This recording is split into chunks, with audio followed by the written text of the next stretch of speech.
Hello everyone. आज हम लोग ऑक्सफोर्ड जूनियर इंग्लिश ट्रांसलेशन के चैप्टर 5 में आ चुके हैं। चैप्टर 5 में आपको दिस दैट दीज और दोज का यूज सीखना है। थोड़ा लाइट का प्रॉब्लम है, ध्यान देंगे, मैनेज करेंगे। दिस दैट दीज और दोज।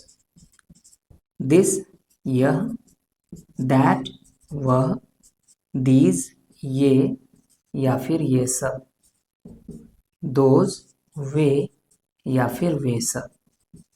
ठीक है। दिस का प्लूरल दीज होता है, ठीक है, और दैट का प्लूरल दोज होता है।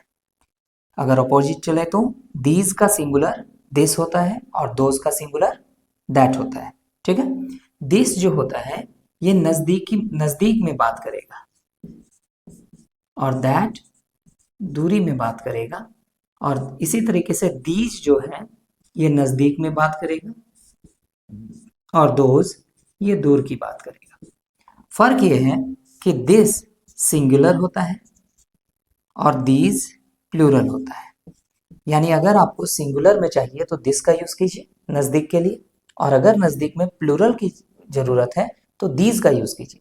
ठीक उसी तरह से दैट का यूज हम लोग सिंगुलर करते हैं, और इसके प्लूरल के रूप में, दैट के प्लूरल के रूप में हम लोग किसका यूज करते हैं, दोज का यूज करते हैं। ठीक है। जैसे मैंने कहा यह पेन तो नजदीक है और सिंगुलर है तो दिस का यूज करेंगे। फिर हम बोलेंगे ये कलमें, ये पेन, मतलब बहुत सारे पेन, तो यहाँ हम लोग दीज पेन्स का यूज करेंगे। लेकिन हम बोलेंगे वह पेन तो दूर हो गया ना, तो दैट पेन सिंगुलर है इसलिए। लेकिन बोलेंगे वे कलमें, तो ऐसे केस में हम लोग दोज पेन्स का यूज करेंगे। तो दिस सिंगुलर और उसका प्लूरल दीज, और दैट सिंगुलर उसका प्लूरल दोज। दिस और दैट दोनों सिंगुलर हैं, इसलिए इनके साथ आने वाला नाउन भी सिंगुलर होगा और वर्ब भी सिंगुलर होगा। दीज और दोज दोनों प्लूरल है, तो इनके साथ आने वाला नाउन और वर्ब दोनों प्लूरल होगा। ठीक है। जैसे आप यहां लिखें तो this pen, that pen, these pens, those pens. जहां दीज और दोज आएगा वहां प्लूरल यूज करेंगे नाउन को, और जहां दिस और दैट आएगा वहां सिंगुलर यूज करेंगे नाउन को।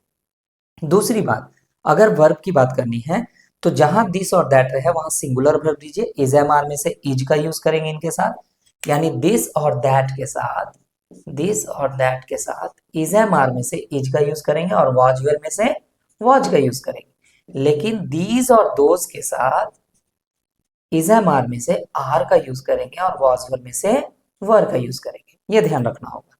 ठीक है। दिस दैट दीज दोज, इनको ग्रामेटिकल टर्म में हम लोग डेमोस्ट्रेटिव एडजेक्टिव और डेमोस्ट्रेटिव प्रोनाउन भी कहते हैं। तो ये एडजेक्टिव तब होते हैं जब आप इनके साथ नाउन ऐड करते हैं, जैसे this pen, that pen, these pens, those pens. तो जब नाउन ऐड कर दिए तो ये डेमोस्ट्रेटिव एडजेक्टिव बन जाते हैं, और जब आप इनसे नाउन हटा देते हैं, सिर्फ दिस लिखते हैं, तो वो डेमोस्ट्रेटिव प्रोनाउन होता है।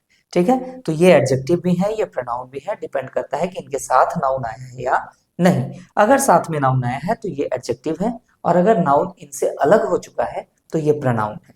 ठीक है। चलिए अब इसी कॉन्सेप्ट को लेके हम लोग आज एक्सरसाइज 31 को डील करेंगे।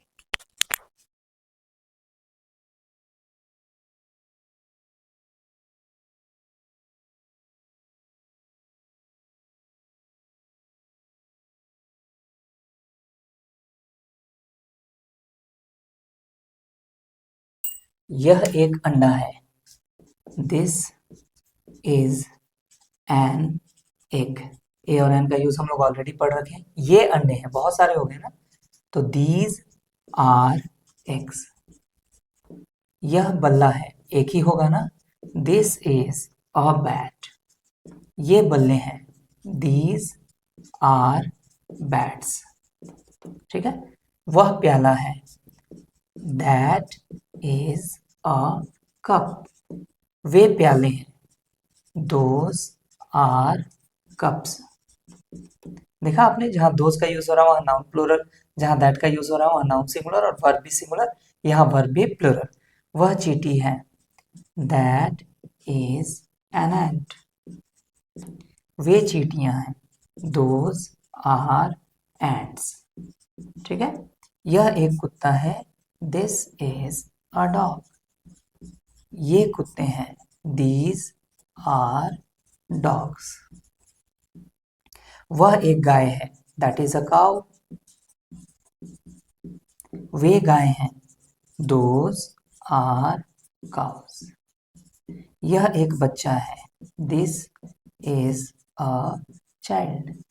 ये बच्चे हैं, दीज आर चिल्ड्रन। चिल्ड्रन में मत लगाइएगा, वो अपने आप में प्लूरल है। वह एक विद्यार्थी है, दैट इज अ स्टूडेंट। वे विद्यार्थी हैं, दोज आर स्टूडेंट्स। वह एक सराय है, दैट इज एन इन। सराय कहते हैं जो स्मॉल होटल वगैरह होता है ना, उसको, या पब वगैरह के लिए भी यूज किया जाता है। वह पानी है, यहाँ तो ए और एन नहीं आएगा, दैट इज वाटर। ठीक है। यह तेल है, अनकाउंटेबल नाउन है, तो ए और एन का यूज नहीं करेंगे। This is oil. यह मोहन है, प्रॉपर नाउन है, इसके पहले भी ए और एन का यूज नहीं करेंगे। This is Mohan. वह मक्खन है, that is butter. And last one, वह राम है, दैट इज राम। ठीक है। तो ये जितने भी सेंटेंसेस हैं जहां मैंने दिस दैट दीज दोज को यूज किया है, आप देखिए साथ में किसी के भी नाउन नहीं है।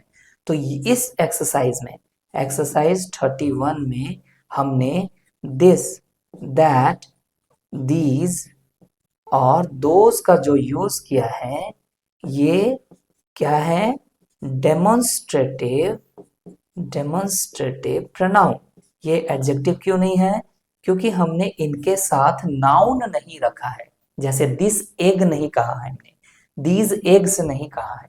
तो जब नाउन नहीं है तो ये बनेंगे डेमोन्स्ट्रेटिव प्रोनाउन। और जब आप इनके साथ नाउन यूज करेंगे, पढ़ेंगे हम लोगों भी, जब नाउन यूज कर देंगे इनके साथ में ही, तो ये बन जाएंगे डेमोन्स्ट्रेटिव एडजेक्टिव्स। ठीक है। आज के लिए इतना ही, मिलेंगे अगली वीडियो में नए कॉन्सेप्ट के साथ। Thank you everyone.